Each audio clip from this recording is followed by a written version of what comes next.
We're live from New Delhi, watching DD India Newshour, India's voice to the world. I'm Lipakshi Khurana, coming up in the next hour. US President Trump conveys birthday wishes to Prime Minister Narendra Modi, says he's doing a tremendous job. Prime Minister Modi thanked Trump, says fully committed to taking India-US comprehensive and global partnership to new heights. Prime Minister Narendra Modi to launch several key projects in Madhya Pradesh, Dhar, also to launch health outreach campaigns for women and children in the country.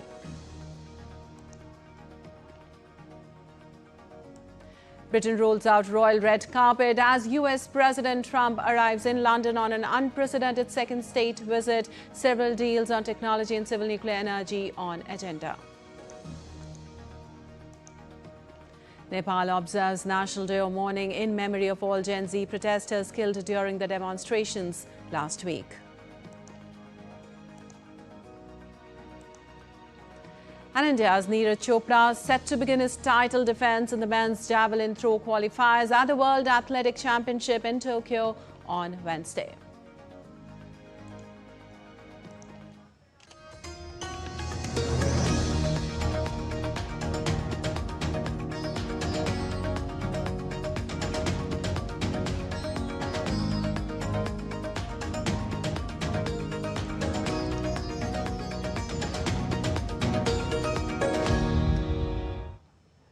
And on to the details now. In yet another moment of bonhomie between the two leaders, Prime Minister Narendra Modi received a phone call from US President Donald Trump for wishes on his birthday eve as he turns 75 today.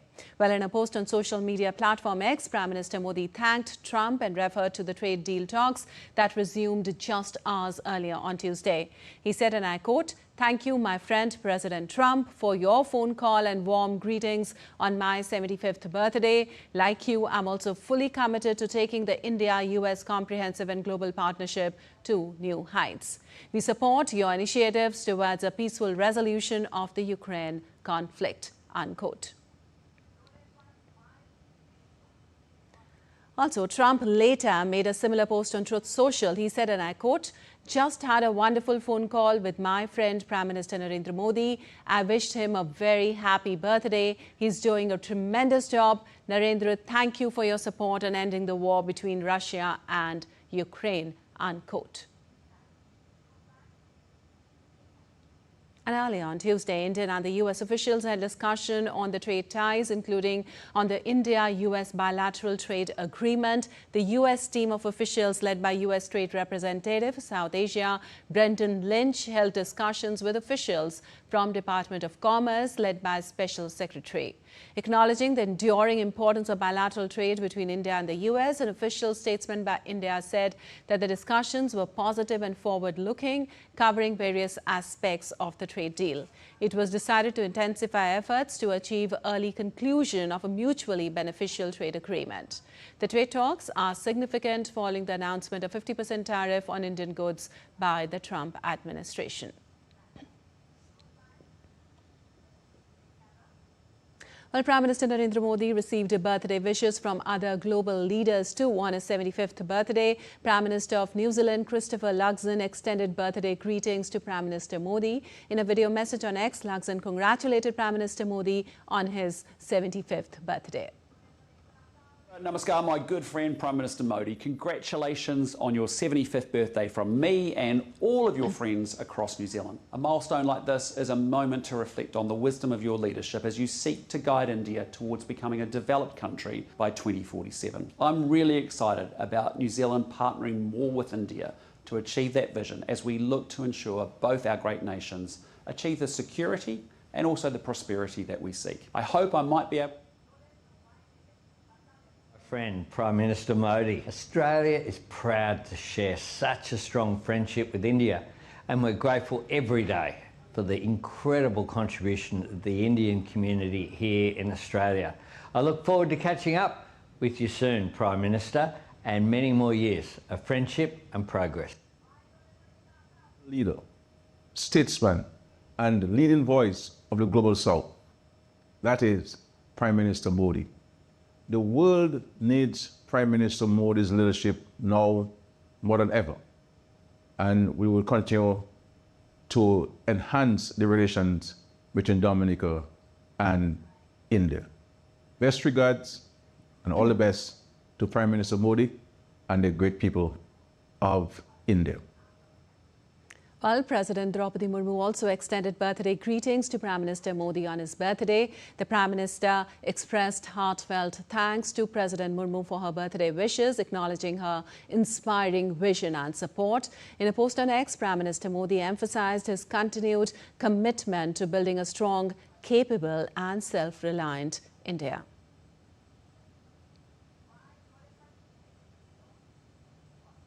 Also, newly elected Vice President of India, C.P. Radhakrishnan, extended greetings on the birthday of Prime Minister Modi. The Vice President wished Prime Minister Modi a long, healthy and fulfilling life dedicated to the service of the motherland. He said India is making a mark on the global stage and moving steadily towards the goal of a developed nation. And special prayers are being held across Sri Lanka to mark the 75th birthday of Indian Prime Minister Narendra Modi, reflecting goodwill across faiths and communities. The Bohra community in Colombo is organizing a prayer at their Hosseini Mosque in Colombo, offering blessings for Modi's health and continued leadership. Prayers are also scheduled at the Mahabodhi Society in Colombo, where monks will invoke blessings from the Dhamma. In the Eastern Province, special prayers are also planned at the historic Tirukoneswaram temple in Trikomali for the Indian Prime Minister. Apart from this, prayers are also being held at various places across the island, including the multi-religious sacred site of Kataragama and Anuradhapura. Prime Minister Modi has played a central role in deepening regional connectivity and cultural exchanges and was honoured Sri Lanka Mitra Vibhishana earlier this year.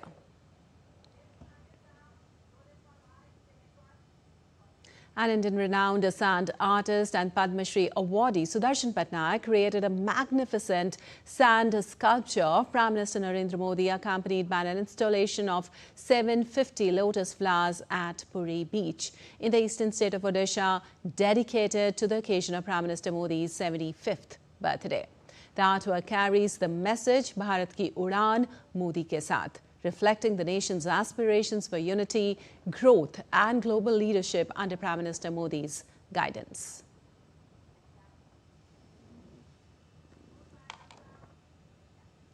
Well, 75 years after independence, India's artisans still form the backbone of its cultural and economic identity. To support them, Prime Minister Narendra Modi launched the Prime Minister Vishwakarma scheme on 17 September 2023. 2 years later, the scheme is marking its anniversary with nearly 30 lakh registrations and their growing impact. Let's take a look at this detailed report for more.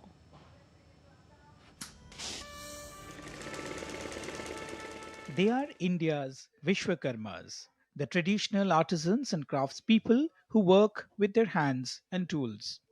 From carpenters and cobblers to potters, goldsmiths and toy makers, 18 trades are recognized under the scheme. PM Vishwakarma offers skill upgradation. Beneficiaries undergo basic and advanced training and receive a daily stipend of Rs 500. A toolkit incentive of Rs 15,000 ensures they stay updated with modern equipment while preserving their traditional skills. भगवान विश्वकर्मा के आशीर्वाद से आज प्रधानमंत्री विश्वकर्मा योजना का आरंभ हो रहा है। हाथ के हुनर से, औजारों से परंपरागत रूप से काम करने वाले लाखों परिवारों के लिए पीएम विश्वकर्मा योजना उम्मीद की एक नई किरण बनकर आ रही है। इसलिए ये योजना विश्वकर्मा साथियों को आधुनिक युग में ले जाने का प्रयास है। Financial empowerment is at the heart of this program.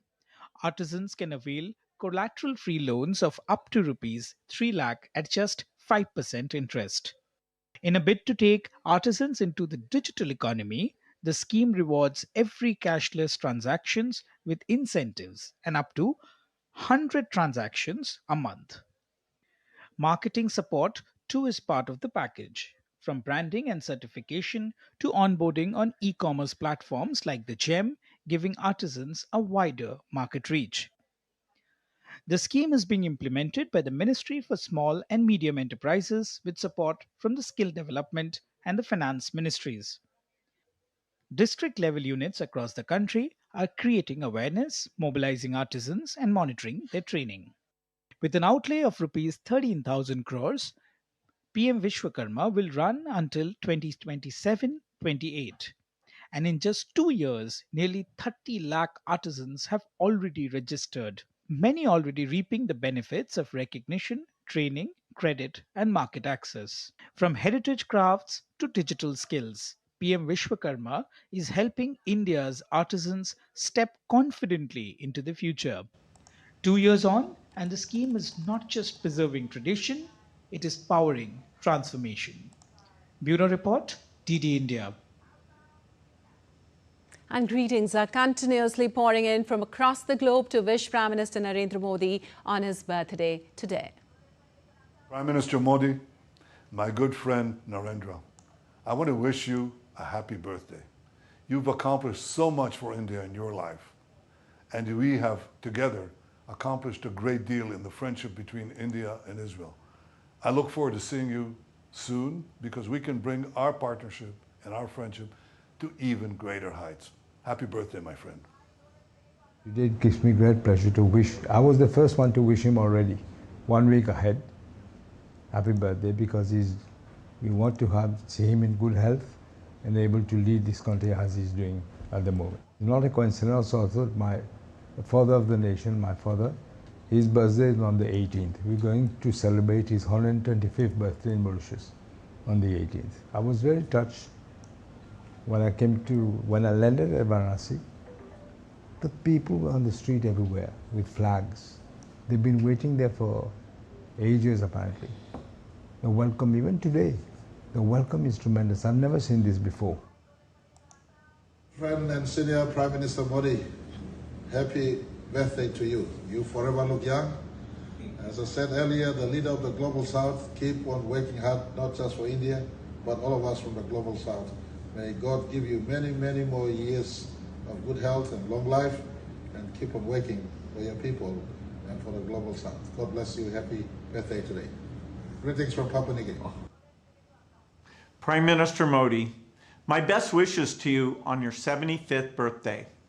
I wish you good health and continued strength as you lead India's fantastic progress and contribute to global development. The Gates Foundation values our partnership with the Government of India immensely. Together, we are supporting progress towards Viksit Bharat and sharing lessons and innovations for the countries in the Global South. And still to come in DD India Newshour. Microsoft unveils $30 billion UK investment, including plans for Britain's largest supercomputer. Tyler Robinson appears in court over Charlie Kirk's assassination. Prosecutors seek death penalty. And Russian President Putin drops in unannounced at Russia's Zapad West joint military drills with Belarus.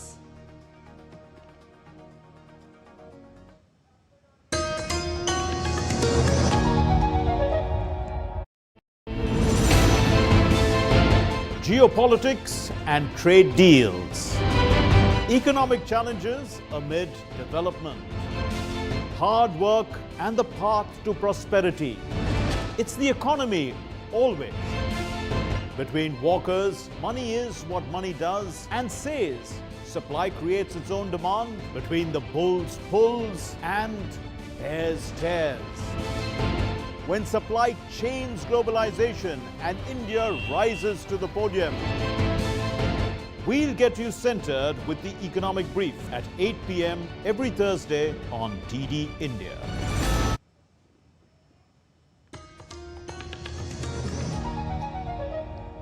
Welcome back. You're watching DD India News. I'm Lipakshi Khurana, and moving on. US President Donald Trump is in Britain for an unprecedented second state visit, with the UK government rolling out a royal red carpet welcome. In a sign of the pomp and pageantry to come, a guard of honor greeted the Trumps as they stepped off the Air Force One at Stansted Airport near London. Trump then expressed his admiration for the British monarch.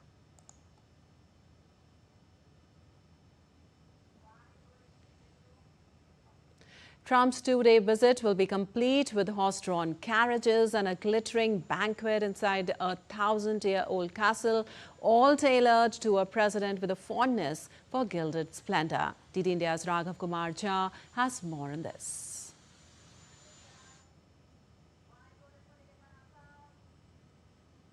Trump is the first US president to be invited to two state dinners by the British. His first was in 2019, which was his first term. Well, it was a big offer for the UK to make. It's unusual to offer a second state visit to a head of state. But the UK is keen to ensure that it can get something strategic and meaningful out of this visit. The US, for a long time, has been its principal security partner, but its politics are becoming more volatile. So just like other European leaders, Starmer has to figure out how to personally deal with Trump and his approach to allies and non-allies alike, which can be volatile and changeable. The two governments are expected to seal a trade agreement with 3 pillars: a new science and technology partnership to strengthen the tech sectors of both countries, cooperation in civil nuclear power, advances in defense technology cooperation. Deals worth more than $10 billion would also be announced, covering energy and technology. A transatlantic task force would also be announced to deepen cooperation between two of the world's largest financial centers. Meanwhile, ahead of Trump's UK visit, Google said on Tuesday that it would make £5 billion in new investment into Britain. Analysts say that the British government plans a deal-focused state visit of US President Donald Trump, steering clear of contentious issues like Ukraine tariffs and recognition of the Palestinian state. We know that the UK government is keen to keep the focus of this state visit on deals, partnerships that are focused on benefits for the UK and the UK economy. They'll probably try to steer the conversation away from knottier issues like Ukraine or the UK's stated intention to potentially recognise the state of Palestine in a few weeks at the UN General Assembly. On Wednesday, Trump and his wife Melania will be treated to a display of British royal pageantry, including a carriage tour, a state banquet, a fly past by military aircraft, and a gun salute. British Prime Minister Keir Starmer will also host Trump at his Chequers country residence on Thursday to discuss working more closely together on issues like Ukraine, and with the aim of finalizing promised lower tariff for steel and aluminium. And on Thursday night, Trump will return to Washington. The British government hopes that the soft power of the royals will appeal to Trump as it seeks tighter defense, security, and energy ties with Washington, having already secured a favorable tariff deal. Raghav Kumar Jha's report for DD India. Well, Microsoft on Tuesday unveiled a plan to spend $30 billion in the UK over 4 years, with half of the amount going towards cloud computing and artificial intelligence infrastructure. It is the largest of several pledges from US tech giants, totaling $42 billion. It includes plans to build Britain's largest supercomputer. While Microsoft said its investment marked the largest financial commitment it had made in the UK, Microsoft employs 6,000 people in the UK, where it runs several data centers, AI research outfits, and video game studios. And Nepal observes the National Day of Mourning on Wednesday to honor Gen Z protesters who died during the violent demonstrations last week. All public offices across the country will remain closed on Wednesday, and the national flag will be flown at half-mast to mark the day. The protests led to the deaths of at least 59 demonstrators, 10 prisoners and 3 policemen. The government has pledged financial support for the families of those killed in the protest. Each bereaved family will receive 1 million Nepali rupees as compensation and an additional 500,000 Nepali rupees to cover other expenses.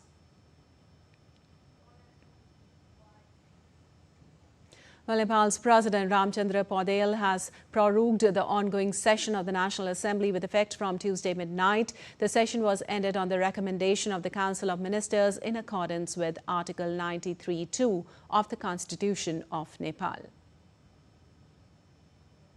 Meanwhile, in response to the country's challenging fiscal situation, the government has decided to cut meeting allowances for civil servants and reduce staff positions by up to 20%. All national-level workshops, seminars, trainings and interaction programs will now be held in government venues to promote cost efficiency. While the secretaries of various departments also pledged to cooperate with the government bid to hold a free and fair election to the House of Representatives on the slated date coming March 5th. And the European Commission will propose speeding up the phase-out of Russian fossil imports after a call with US President Trump. EU Chief Ursula von der Leyen on Tuesday said she and US President Donald Trump discussed additional steps to tighten the pressure on Russia over the Ukraine conflict. Von der Leyen said the EU executive would soon present its proposals for a 19th package of EU sanctions on Russia since the start of 2022 Ukraine conflict. Well, Trump has demanded that allies stop buying Russian oil before he moves on punishing Moscow and told them to hit China with tariffs. Also, the 27-nation EU had already banned most imports of Russian oil after 2022, and it is planning to phase out all Russian oil and gas with the end of 2027.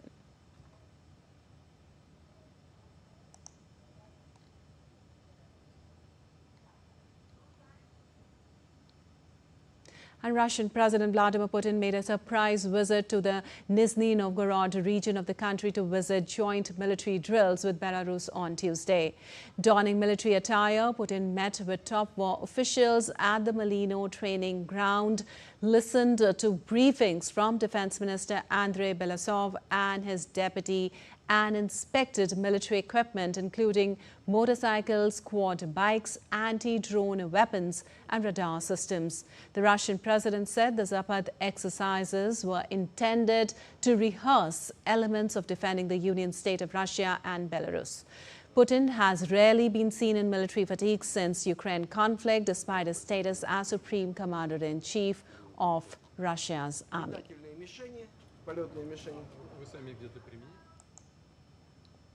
And U.S. Secretary General Antonio Guterres is proposing a 15% cut to the UN's regular budget in 2026 as it struggles with chronic liquidity problems. Well, a senior United Nations official said that the revised budget number is $3.238 billion. Guterres earlier had proposed to keep the 2026 budget at the same level as 2025, but worked to reduce the amount as part of his UN 80 initiative. The impact of cuts will be spread across the UN's 3 pillars: peace and security, human rights and sustainable development, while programs for least developed nations will be spared, he said. The changes would include the relocation of at least 200 people from Geneva and New York to less expensive cities like Nairobi. Well, the proposed budget will be put to a vote in the General Assembly before the end of the year. Well, updates from West Asia now. Israeli Prime Minister Benjamin Netanyahu said on Tuesday that a strike against Hamas officials in Qatar last week was justified by the Gulf states' ties to the group.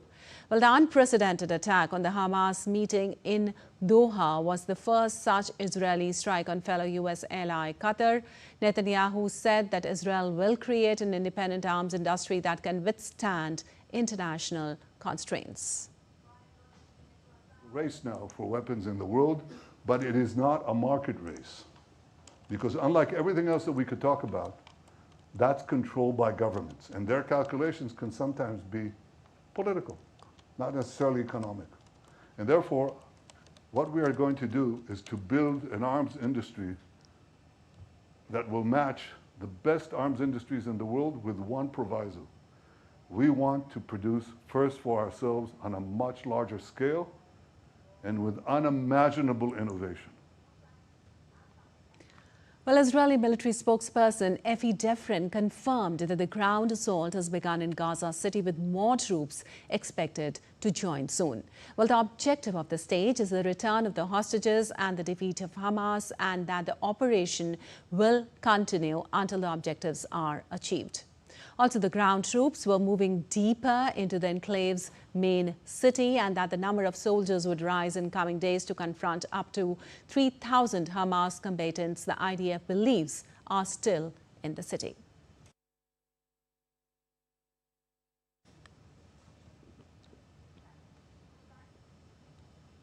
And Japan will not recognize a Palestinian state for now, probably to maintain relations with the United States and to avoid a hardening of Israel's attitude, as per the reports. In a press conference on Tuesday, Foreign Minister Takeshi Iwaya said Japan has been conducting a comprehensive assessment, including appropriate timing and modalities of the issue of recognizing the Palestinian statehood. While the U.S. had prompted Japan to forego the recognition of a Palestinian state through several diplomatic channels, while French Foreign Minister Jean-Noël Barrot had strongly urged his Japanese counterpart to recognize it. Also, Japanese Prime Minister Shigeru Ishiba is set to skip a September 22nd meeting on a two-state solution between Israel and the Palestinians during the UN gathering in New York. Well, Tyler Robinson, the suspect in conservative activist Charlie Kirk's assassination, made an initial court appearance on Tuesday via video feed from the jail. 22-year-old Robinson is accused of firing the single rifle shot from a rooftop sniper's nest that pierced Kirk's neck last Wednesday in Uttahar Valley University. Uttahar District Court Judge Tony Graff said he would appoint a defense attorney to represent Robinson before the next court hearing scheduled for September 29th. Well, Uttahar prosecutors are planning to seek the death penalty for the suspect and revealed some of the evidence against him, including alleged text messages in which he appeared to confess to the crime. Uttahar County District Office had filed 7 counts against Tyler, including aggravated murder, obstruction of justice for disposing of evidence, and witness tampering for asking his roommate to delete text implicating him. U.S. President Donald Trump had called for the death penalty in the case. On the day of shooting, Robinson's roommate found a note under Robinson's keyboard that said, "I had the opportunity to take out Charlie Kirk and I'm going to take it." The evidence leads to the conclusion that Robinson's intentions were violent, but whether he acted alone or had external influences or accomplices is still unclear. Today, after reviewing the evidence that law enforcement has collected thus far, I am filing a criminal information charging Tyler James Robinson, age 22, with the following crimes. Count 1, aggravated murder, a capital offense, for intentionally or knowingly causing the death of Charlie Kirk under circumstances that created a great risk of death to others. And moving on, former Brazilian President Jair Bolsonaro was rushed to a hospital in capital Brasilia on Tuesday after feeling unwell. Bolsonaro's son, Senator Flavio, in a social media post said that he was experiencing symptoms such as severe hiccups, vomiting and low blood pressure.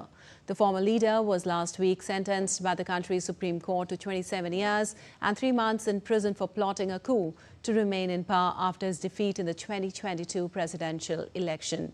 Meanwhile, Brazilian Congressman Avair de Mello indicated that Bolsonaro is expected to remain hospitalized for an extended period. Bolsonaro, who has suffered from intestinal issues since the 2018 stabbing, has been under house arrest since August.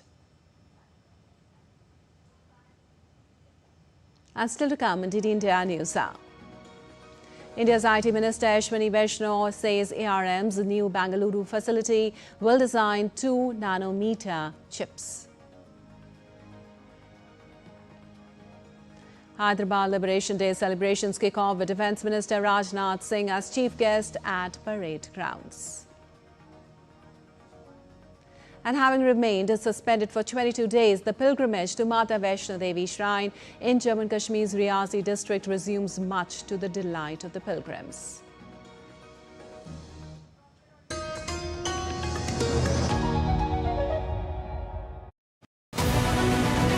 This week on Defense Dynamics, we decode HAL's bold gamble. Can the Sitara trainer transform into a combat fighter? We explain the Great Nicobar project, India's mega push at the Malacca Gateway. We reveal STAR, the supersonic target shaping India's missile mastery. We analyze the B-21 Raider, America's futuristic 6th-gen stealth bomber. Stay tuned for more updates this Wednesday at 8 p.m. IST only on DD India.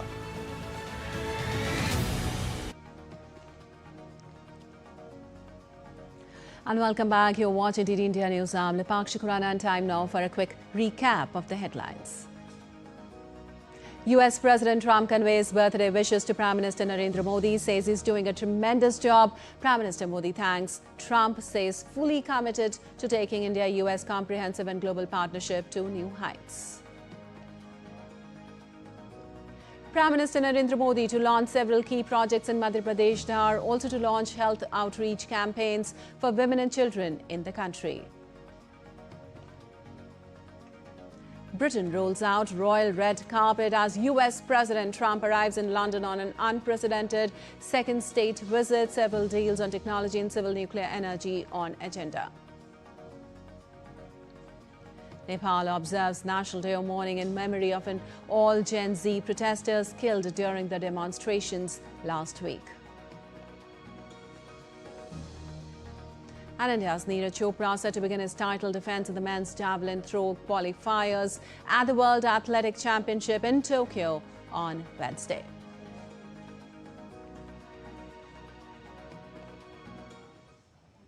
And Prime Minister Narendra Modi is all set to visit Dhar district in Madhya Pradesh on Wednesday to unveil a series of transformative initiatives aimed at empowering women, strengthening families and boosting the textile economy.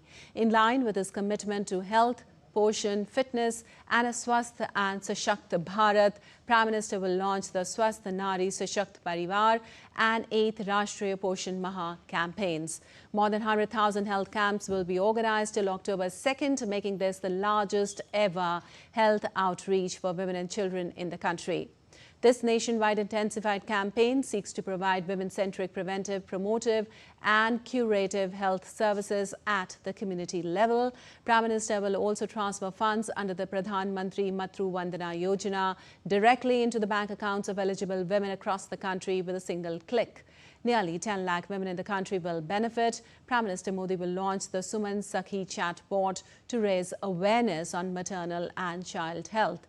The chatbot will provide timely and accurate information to pregnant women in rural and remote areas, ensuring access to essential health services. Furthering the nation's collective fight against sickle cell anemia, Prime Minister will distribute the 1 croreth sickle cell screening and counselling card for the state.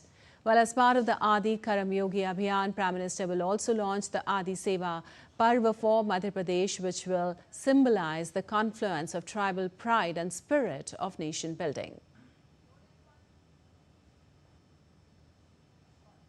Well, in line with his 5F vision, farm to fiber, fiber to factory, factory to fashion and fashion to foreign, Prime Minister will inaugurate the PM Mitra Park in Dhar. This will be the first among the 7 Prime Minister Mitra Parks in the country, where work is set to begin soon. This mega textile hub is expected to revolutionize the lives of cotton-producing farmers in the Malwa-Nimar region. And the self-reliant India, or as we can say, Prime Minister Narendra Modi's transformative vision for India fosters resilience, innovation and inclusivity while positioning India as a vital player in the global economy. Launched in 2020, this ambitious initiative was designed to catalyze growth across sectors while fostering a spirit of self-sufficiency. Take a look.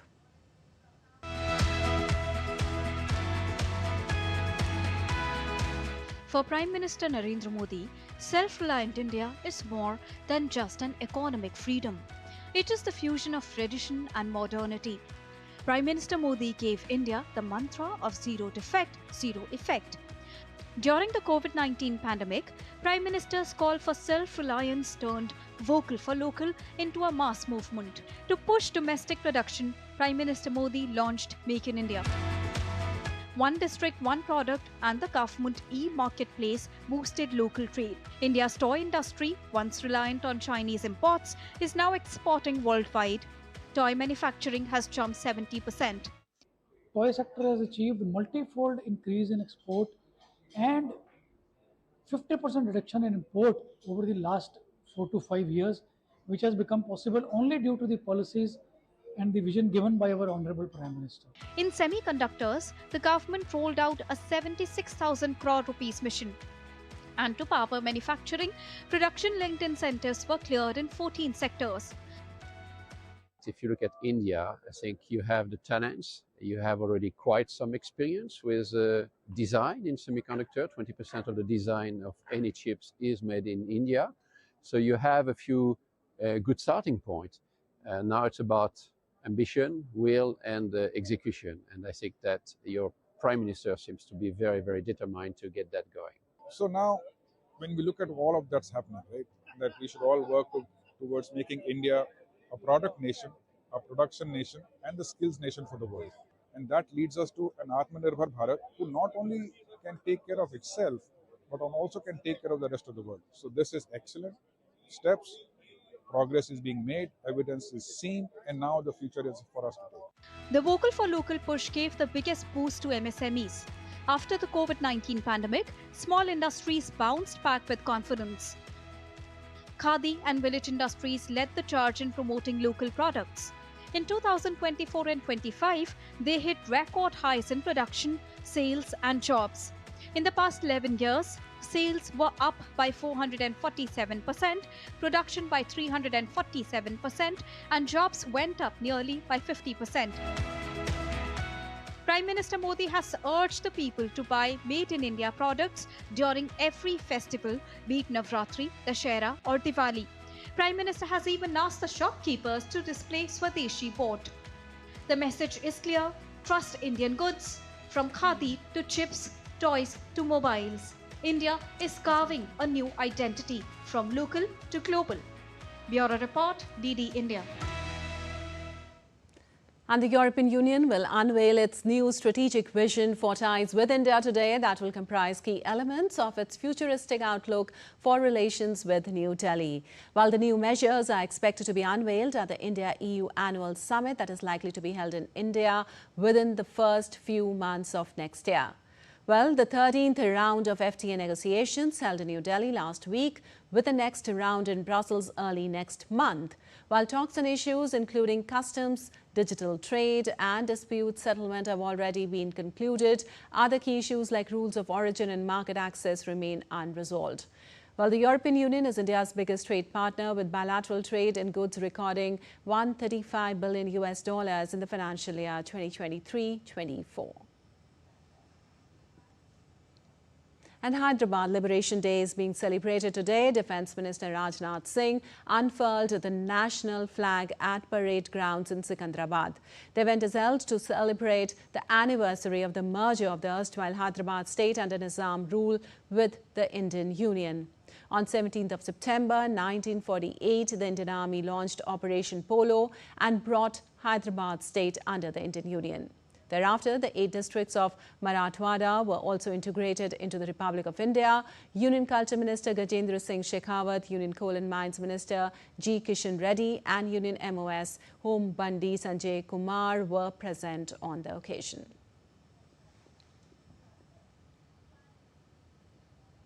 And some of the world's most advanced chips powering AI servers, drones and mobile phones will be designed in India.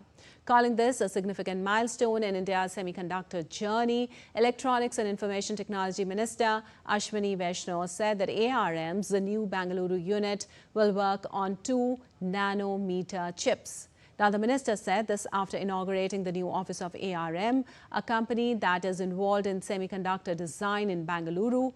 ARM's 2-nanometer chip design program would make it only the second company after Renesas to hit this milestone in India.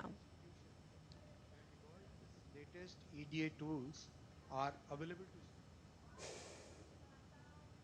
As you know, under the semiconductor mission, one of the major targets that we have taken is to develop a very deep talent pipeline, and this is reflected in the way so many global design companies are coming to India because the talent is here.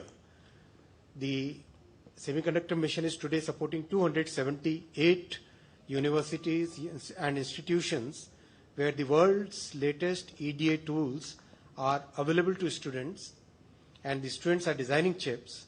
28 of those chips have already been designed. This is reflected in the confidence that the global semiconductor companies have in India's semiconductor mission, and that's why they are coming to India in such large numbers. I'm told that ARM will be designing even 2-nanometer chips here in this unit in Bengaluru. And looking ahead, Vaishnav said the semiconductor mission version 2.0 focus will be on the equipment and the materials that go into manufacturing chips.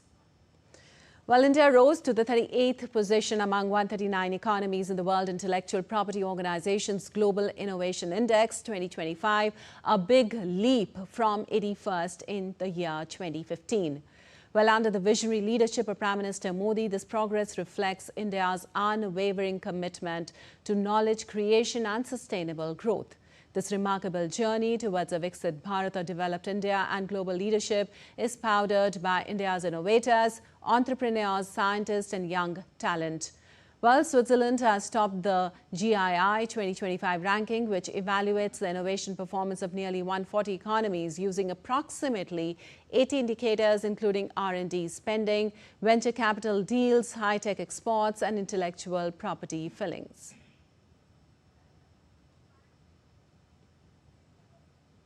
And the GST reforms have brought a wave of relief and excitement among the general public. These changes, effective from September 22nd, are expected to significantly reduce the cost of several commonly used products. Well, now, due to this GST reduction, my business, for my business usage, I'm buying the cars, and this is more benefit for me due to the 10% reduction, which is reduced up to 1 lakh to 1.5 lakhs in new car vehicle. This has improved my, this has reduced my loan pressure, and monthly EMI also is getting reduced. We are doing electronics and mobile business. Thank you, PMG. So this season will effectively more sale. We are expecting more, and thank you for this reduce the GST. And some weather update from parts of India. Now, the Indian Meteorological Department has forecast continued heavy to very heavy rainfall across several states for the next 2 to 3 days. As per IMD, heavy to very heavy rains are expected in Uttarakhand, eastern Uttar Pradesh, Bihar, sub-Himalayan West Bengal and Sikkim for the next 2 days. Uttarakhand may receive rain on Wednesday, while there is a possibility of rain in eastern Uttar Pradesh from September 17th to 19th, while light to moderate rain or thunder showers may occur at most places in western Madhya Pradesh, Chhattisgarh and Jharkhand. IMD also issued orange alert for East Uttar Pradesh and also warned for light to heavy rains in the capital Lucknow on Wednesday and Thursday.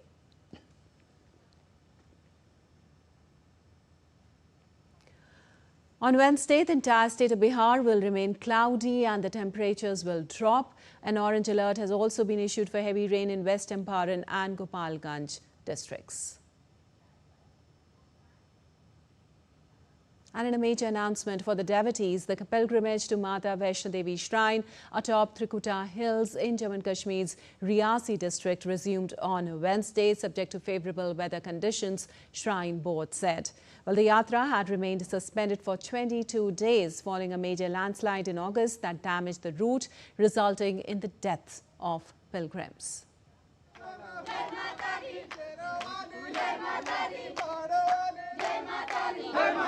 Jai Mata Di! And time now for a short break. We'll be back in a while.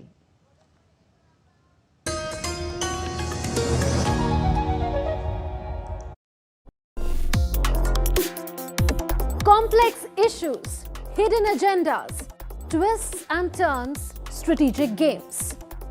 We think all dots are linked. We just need to connect them. Join me every week as I connect the dots to unravel hidden designs in statecraft, mysteries, and decode issues that matter to you. Watch Connecting the Dots with me at these times on DD India.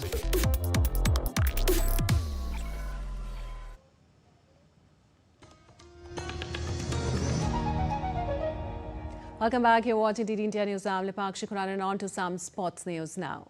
India's ace athlete Neeraj Chopra will begin his title defense in the men's javelin throw qualifiers at the World Athletic Championship in Tokyo on Wednesday. The Indian ace will be up against Olympic champion Arshad Nadeem and the informed Julian Weber. India also have 3 more names in the fray: Sachin Yadav, Rohit Yadav and Yashveer Singh. Well, 37 javelin throwers split across 2 groups will battle for 12 places in Thursday's final. At the last edition in Budapest 2 years ago, Neeraj Chopra created history by becoming India's first world champion in athletics with a throw of 88.17 meters. Well, Neeraj Chopra chases a 3rd medal at the championships, having also won silver in the US 3 years ago.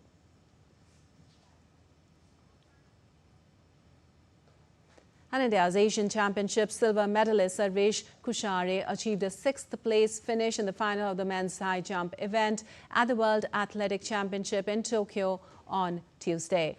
Kushare etched his name in history after becoming the first Indian high jumper to qualify for the final in the world meet. Kushare earned a place in the final by sailing over the 2.25-meter mark to finish in the top 12 of the qualification round. During the finals, he produced a best attempt of 2.28 meters, which is also his personal best jump.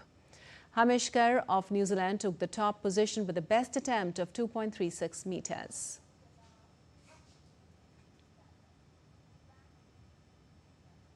And with less than a month to go, the official tees for the milestone 20th edition of Vedanta Delhi Half Marathon were unveiled by Indian athletes Lily Das and 2023 champion Abhishek Pal in New Delhi on Tuesday. The Delhi Half Marathon 2025 will witness 40,000 plus runners from across the world come together to soak in the vibrant colors of Delhi and celebrate the spirit of running. Asian Game medalist and national record holder Gulveer Singh, Abhishek Pal and defending champion Lily Das along with Sanjeevani Jadhav will headline the elite Indian lineup. The Vedanta Delhi Half Marathon is a platform where India's best athletes compete alongside the world's best for top honours.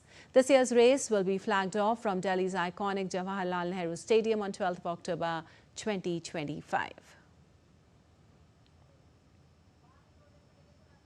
बहुत अच्छा लग रहा है क्योंकि इस साल मेरा ठीक रहा है। लास्ट ईयर तो मैं इंजरी में पूरा बीत गया था, तो इस बार जितना कंपटीशन किया वो सब अपना पर्सनल बेस्ट, कोई बेस्ट टाइमिंग जैसे TCS में अभी किया, कोर्स रिकॉर्ड भी किया, तो अभी इसमें कोशिश करते हैं कि और अच्छा टाइमिंग वगैरह अच्छा आ जाए। और उसके बाद जैसे बताया है गुलबीर सिंह भी है और बहुत अच्छे एथलीट हैं, तो अच्छी खासी फाइट मिलेगी देखने को, तो रेस इंटरेस्टिंग रहेगी देखने के लिए। Decided that because it is a participative sport and there is so much community involved, we must make this cause a movement. So when we say run for zero hunger, we say every human being, whether virtual or otherwise, who run anywhere in the world, including who can run on race day, for every kilometer they run, we will be giving 1 portion pack, or we'll also be giving a meal to an animal. So for us, I think both the causes are very important, and we say from a country perspective, if we can contribute our little way, why not? And in football, Arsenal kicked off the UEFA Champions League campaign in style with a 2-0 victory against Athletic Club in Bilbao. Arsenal secured 3 important points on the first match day and established themselves as early front runners. Well, it was a neck-to-neck contest in the first 45 minutes until Arsenal broke the deadlock in the second half. Gabriel Martinelli scored the opener in the 72nd minute, while Leandro Trossard scored the winner in the 87th minute. With this win, Arsenal is placed second in the early group standings, levelled with teams like Madrid and Tottenham.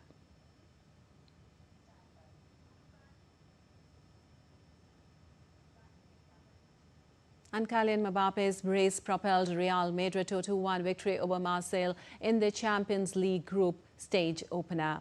Timothy Weah put the French visitors ahead in the 22nd minute before Mbappe levelled with a penalty. The drama peaked in the 72nd minute when Dani Carvajal lost his temper and head-butted rival goalkeeper Geronimo Rulli. As a result, Carvajal was sent off, leaving the 15 times European champion with 10 men on the field. However, Madrid's Mbappe had the final say as he sealed the win by converting his second penalty after a handball by Facundo Medina. While Bangladesh keep the Asia Cup campaign alive with a hard-fought 8-run win over Afghanistan in Abu Dhabi on Tuesday, Bangladesh opener Tanzid Hassan Tamim set the tone with a brisk 31-ball 52 along with Saif Hassan, who scored 30, but Afghanistan bowlers clawed back to restrict Bangladesh to 154 for 5. Well, in the chase, Afghanistan faltered despite starts from Rahmanullah Gurbaz, who made 35 off 31, and Azmatullah Omarzai's quick fire at 30. They were bundled out for 146. Bangladesh's bowlers rose to the occasion with Mustafizur Rahman, who took 3 for 28. Rishabh Hussain and Nosum Ahmed led the charge.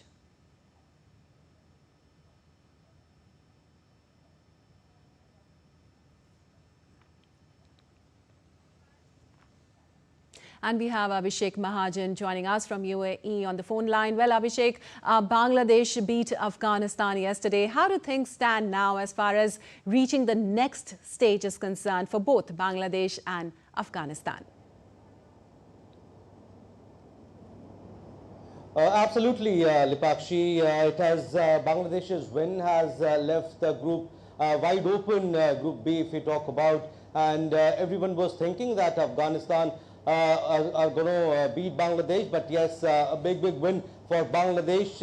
And now how things stand, Sri Lanka are at number 1 in Group B, Bangladesh are at number 2, and it has left Afghanistan at number 3 position. So now Afghanistan, if they want to qualify, if they want to fancy their chances of qualifying for the next stage, they'll have to beat Sri Lanka in the last league game. And Bangladesh, they have controlled the controllables, they have done their best. Yes, they did not start well in the first game, but yes, what a superb performance by them. Openers did well, and also the bowlers, the likes of Mustafizur Rahman, who took 3 wickets, and Taskeen Ahmed also chipping in with 2 wickets. So great performance by Bangladesh. So Sri Lanka are on 4 points.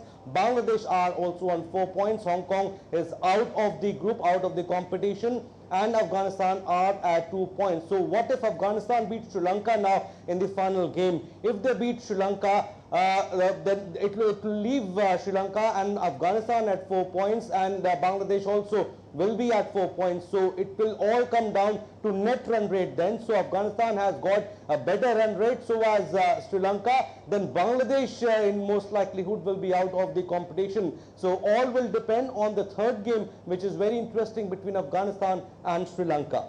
All right. Also, Abhishek, India would play Oman next on Friday. So how are the preparations going on for that game there? Absolutely. The game will be played on 19th between India and Oman. India have already qualified for the next stage, that is Super 4, and it had an intense practice session yesterday, almost 3 hours practice session, and a lot of focus was on fielding. Jasprit Bumrah, we have seen him of late standing at the point, so he fielded for quite a lot of time. India might make some changes in the playing 11. We saw Sanju Samson also sweating it out yesterday, so he almost batted for half an hour yesterday.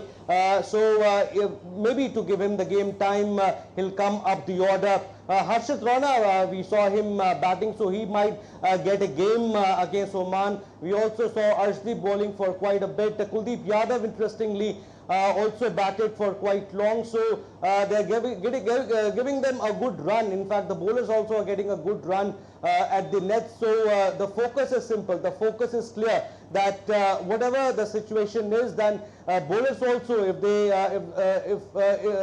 it's required from them to bat in the lower order, and if there is a crunch situation and important game, then batter should also chip in, and they should also get the hit in the net. So that was the reason behind Kuldeep Yadav and Harshit Rana.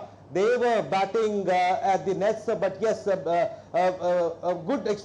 be a good exposure for the bench strength, for the players who didn't play the first two games. So we might say 1 or 2 changes in the playing 11 against Oman on 19th.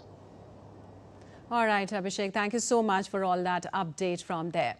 And now we wrap up this edition of DD India News Hour with a unique birthday wish from 750 My Bharat volunteers to Prime Minister Narendra Modi on his birthday today. Take a look.